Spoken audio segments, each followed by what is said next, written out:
different approach. National Statistical Offices produces lots of data, but none of us can separately overcome the proper monitoring of these single topic, this food system transformation. All these different actors should have to come together, not FAO, not National Statistical Offices, not JRC, not Eurostat, but all stakeholders should come together, break the silos, and handle this issue appropriately. I'm not talking about only the SDG indicator framework, handling this whole transformation as well.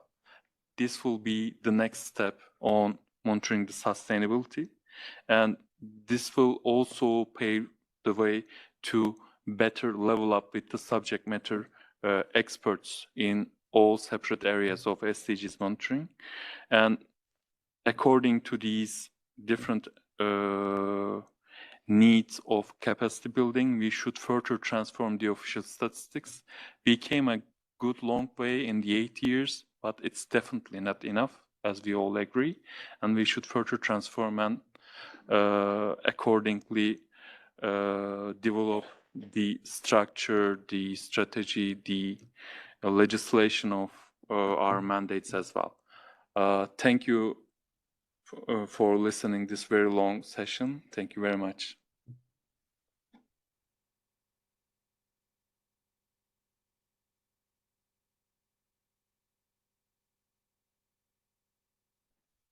Okay.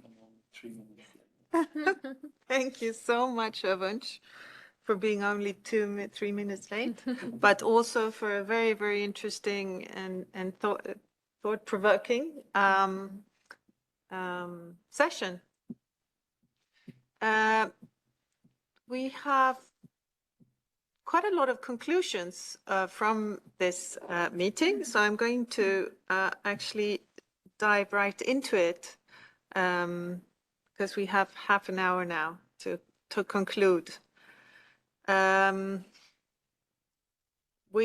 Starting with session 2, which was on data transmission and SDMX.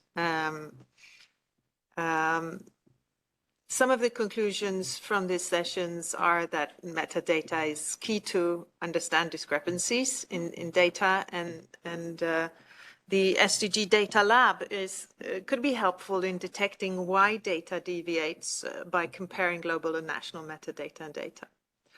The SDG Data Lab, we learned, can also assist countries and custodian agencies in detecting why differences in national computed and globally reported data occur. Mapping and converting SDG indicator data and metadata to the SDMX format could be an obstacle, even if conversion tools are easily available.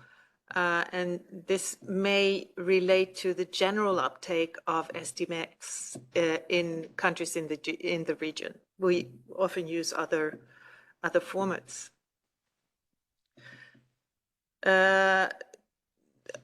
We would conclude that discrepancies are still of interest, and there is a need for continuous dialogue to detect and understand them.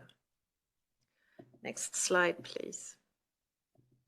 Further from session, no, we move to session 3 now, where one conclusion is that partnership is key. And it's key to responding to user demands by reducing statistical burden, increasing the value and visibility of official statistics. We could also conclude from that session that partnerships and resources are interconnected,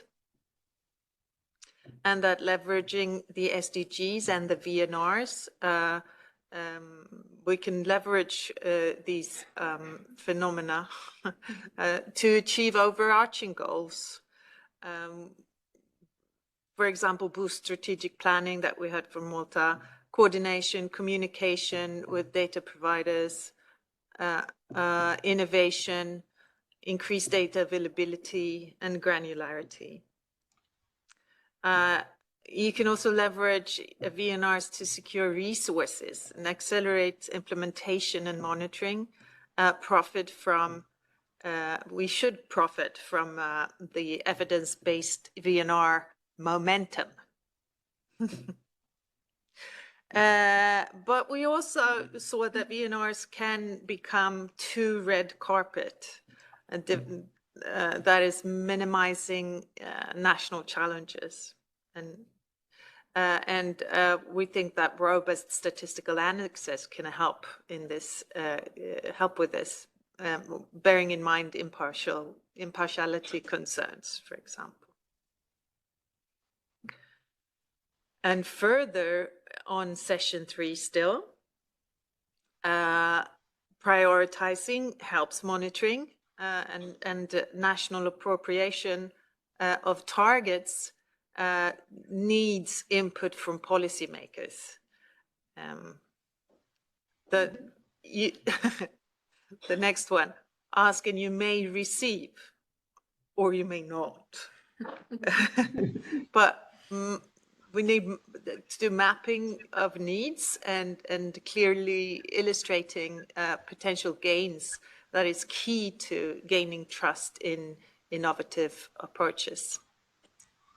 We also saw that resources come in many different shapes and sizes.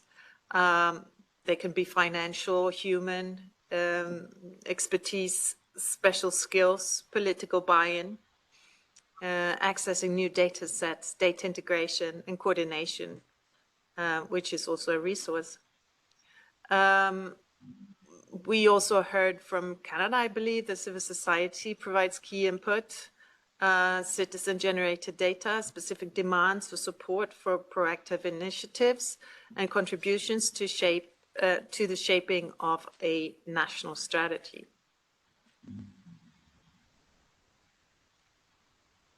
From session 4, we heard about partnerships. Again, partnerships and sharing expertise is essential. For example, we heard about the developing of platforms. There was a strong emphasis on territorial level. Policymakers are interested in geographically disaggregated data. Data disaggregation can help identify and highlight the situation for vulnerable groups. And challenges and opportunities can also be emphasized in the sense of found through data disaggregation. And looking at a specific theme, for example, children, helps us understand what disaggregation we need. And focus groups can also be used. For example, the task force in Azerbaijan worked in this way. Further on in session 4,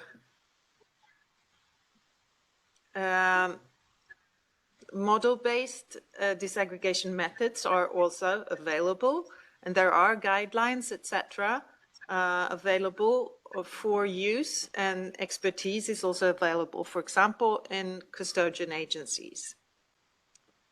And sort of overarching conclusion is that statisticians have to engage with policymakers, otherwise the data we produce will not be used. Going on to session 5, which we just concluded. Ovanch concluded that, especially in the SDG context, we need to break the silos and stay connected to the global sustainability monitoring agenda. There should always be room for improvement, especially in identifying and implementing innovative and experimental approaches. And we really heard that today, I think. And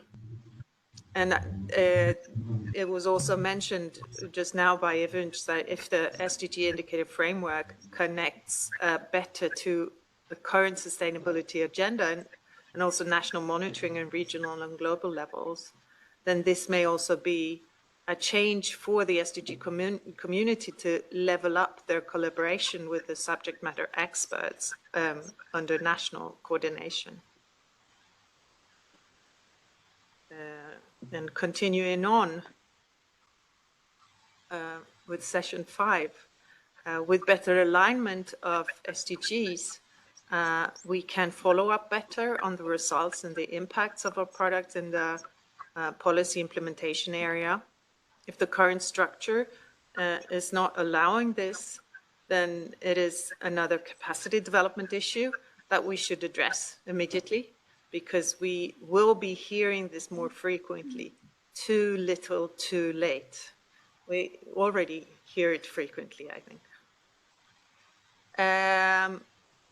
We need to connect to the wider community working on sustainability and monitoring.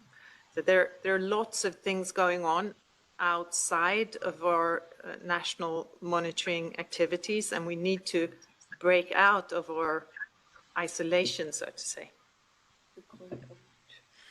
To quote, yeah. I didn't say that. No, you didn't. It was an interpretation. Okay, so we have also, during the lunch break, we were discussing ideas for future work. I think perhaps we didn't have specific ideas coming out of the meeting, but things that were said sparked ideas. And also together with experience from previous expert meetings and things we have discussed before. One idea that is also in the work plan this year is to have webinars with policymakers, and we think that to have them on specific themes could be fruitful. Webinars on VNR preparation from the statistical perspective could also be useful for this community. We also think that we need to find a way to connect with the wider sustainability and inclusive well-being community, a community of measurement dreamers, perhaps. Another thing that could be pondered about is subject matter expertise discussions to get subject matter experts engaged in the SDG indicator work, including regarding disaggregation.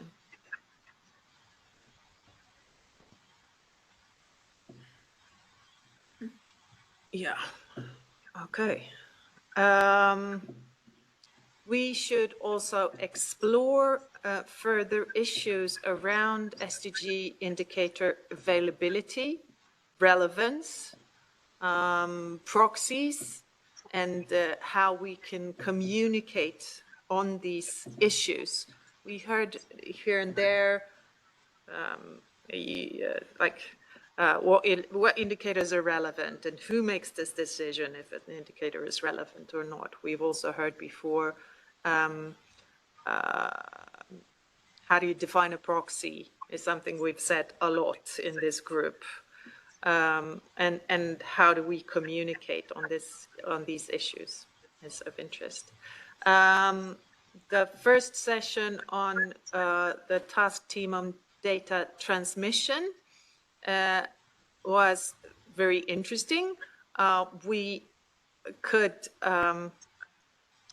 conclude that they have done a lot of good work to clarify issues around the SDG Data Lab and SDMX as a format for transmitting data. And the steering group will discuss whether further action will be needed. There are some proposals for further action that we have from the task team. They want to complement the UNECE website with links towards all tutorials and materials which have already been provided by UNASD in other regions in order to be able to find all the materials in one place. They are also proposing to do a census of countries using SDMX to share data at national level and maybe more generally. And a final proposal is to set up a network of countries hosting data on the SDG Data Lab within the UNECE countries, but perhaps also with other regions that they could have a common platform and to share experience or online informal meetings, etc. I'm quick. Yes, you are very efficient. But maybe we should first start by opening up the floor. If you have any comments on these conclusions that you saw swishing by, was there anything that you missed? Anything that you think we should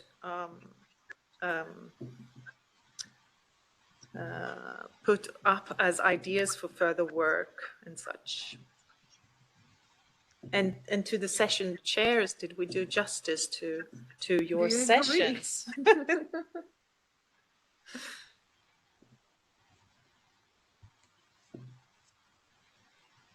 Seems we did a good job during lunch. I Yeah? think so, yeah. I may add. Yeah, do you want to add something? Yes, I just want to add that at the moment you may not have more ideas, but yesterday Sarah displayed our email addresses, so remember that we are your contact points, and if you have any ideas for our further work, we would be glad to hear from you, to have these ideas for the next expert meeting also.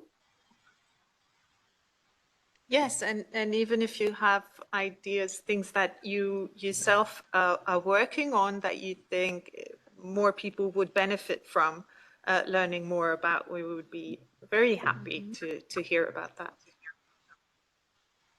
Okay, now for the closing, I think. Talking about next expert meeting. Yes. So dates for the next expert meetings. We have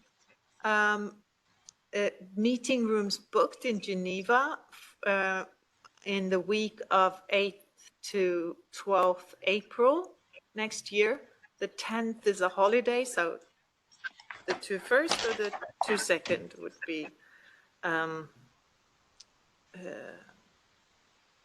would be the dates. Or countries are also welcome to offer to host the meeting. Have we had any expert group meetings in another country? We have had steering group meetings. SDG meetings not, but in other areas we have had a lot of expert meetings in many countries, all over the Europe and also in Canada and in US, and yeah, we have had a lot in the past. All this was also a little bit broken now by this COVID and all this thing that we maybe need to take it up. But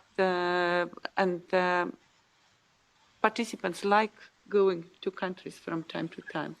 And in a country, the good thing is that then from this office who is hosting, many people can come and participate at the meeting, not only one or two.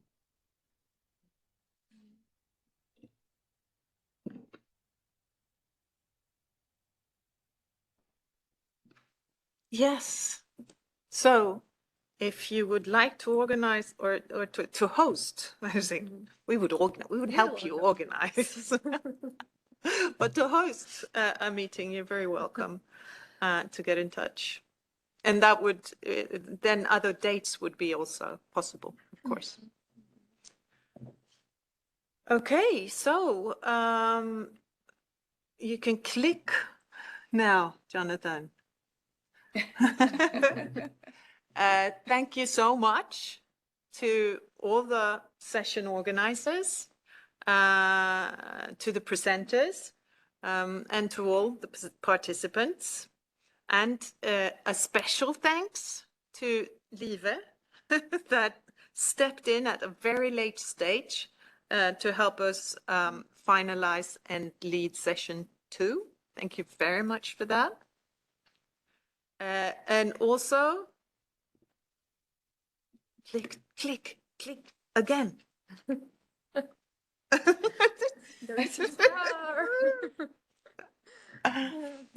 And also a special thanks to the interpreters for facilitating our meeting.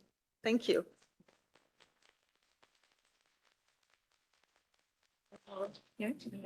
Yes. And one more, because we haven't put it on the slide, but thank you, Tina, for leading us to this meeting and for your great hospitality. Thank you, Jonathan, for your excellent support. These all reactions to technical issues, other issues. Thank you so much. Caroline just showed up, so thank you so much, Caroline, for your support, and to all UNECE team, which is not visible here, but thank you all for hosting us here and for such a nice environment as always. Thank you so much.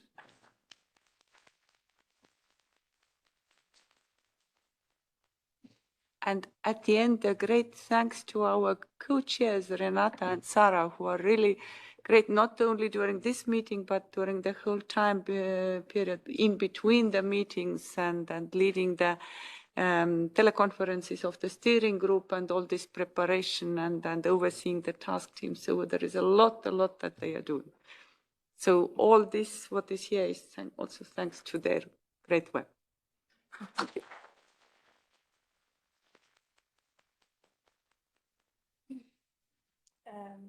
That should we close? Should we close the meeting? Okay, we're closing the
Yeah, at least I got some great ideas to do next.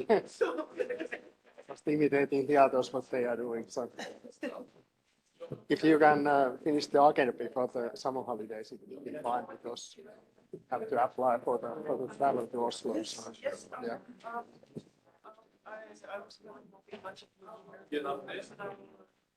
Yeah.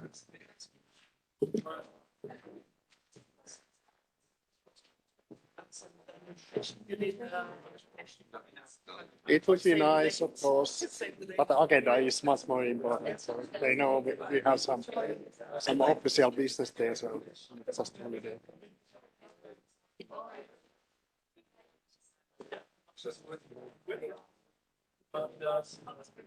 So Jörn did already do back to Oslo.